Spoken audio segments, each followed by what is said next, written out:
Welcome back. టీడీపీకి వైఎస్ఆర్సీపీకి ఎలాంటి తేడాలున్నాయి? కేసీఆర్ పొలిటికల్ కామెంట్ ఇప్పుడు చూద్దాం. ఆంధ్రప్రదేశ్లో రెండు ప్రధాన పార్టీలు తెలుగుదేశం వైఎస్ఆర్ కాంగ్రెస్లు మార్చి నెలలోనే ఆరంభం అవడం ఒక విశేషంగా కనిపిస్తుంది.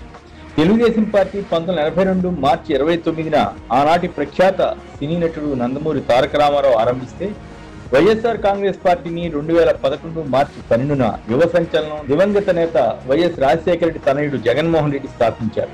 ఎన్టీఆర్ ను పదవీచ్యుతుని చేసి పార్టీ అధ్యక్ష పదవి నుంచి తొలగించి ఆయన అల్లుడు చంద్రబాబు నాయుడు ముఖ్యమంత్రి, అలాగే టీడీపీ అధినేత కూడా అయ్యారు.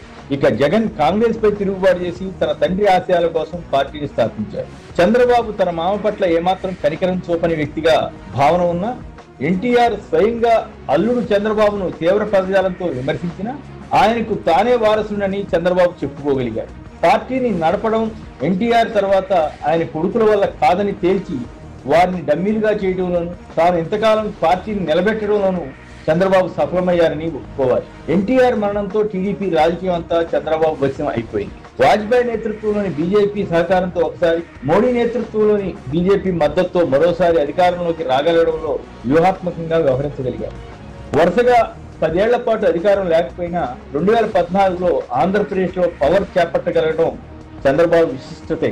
అయితే ఆయన ఇందుకు చేసిన ప్రయత్నాలు, అనుసరించిన విధానాలు, ఆ తర్వాత పాలన చేస్తున్న తీరు విలువలతో కూడిందిగా లేదన్న విమర్శలు ఉన్నాయి. ఎన్టీఆర్ పార్టీని స్థాపించినప్పుడు ఫిరాయింపులను ఒప్పుకునేవారు కాదు. అలాగే నిజాయితీతో కూడిన రాజకీయాలు చేయాలని భావించేవారు. కానీ చంద్రబాబుకు అలాంటి విలువలు, నిజాయితీ వంటి అంశాల్లో పెద్ద పట్టుదల ఉండదు.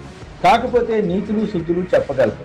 అందుకు విరుద్ధంగా అనైతికంగా వ్యవహరించగల సమర్థత చంద్రబాబు సొంతం. తన కుమారుణ్ణి తన వారసుడిగా రెడీ చేస్తున్నారు. ఒకప్పుడు పరస్పర అభిమానాలతో ఉన్న తెలుగుదేశం పార్టీ ఇప్పుడు నేతలు, కార్యకర్తలు ఎక్కువగా పరస్పర అవసరాల కోసం ఉంటున్నారన్న అభిప్రాయం ఉంది. ఇక వైఎస్ఆర్ కాంగ్రెస్ పార్టీ రాజకీయాల్లో విలువలు ఉండాలని చెబుతూ అనైతిక ఫిరాయింపులకు ఎక్కడా అవకాశం ఇవ్వకపోవడాన్ని మెచ్చుకోవాలి.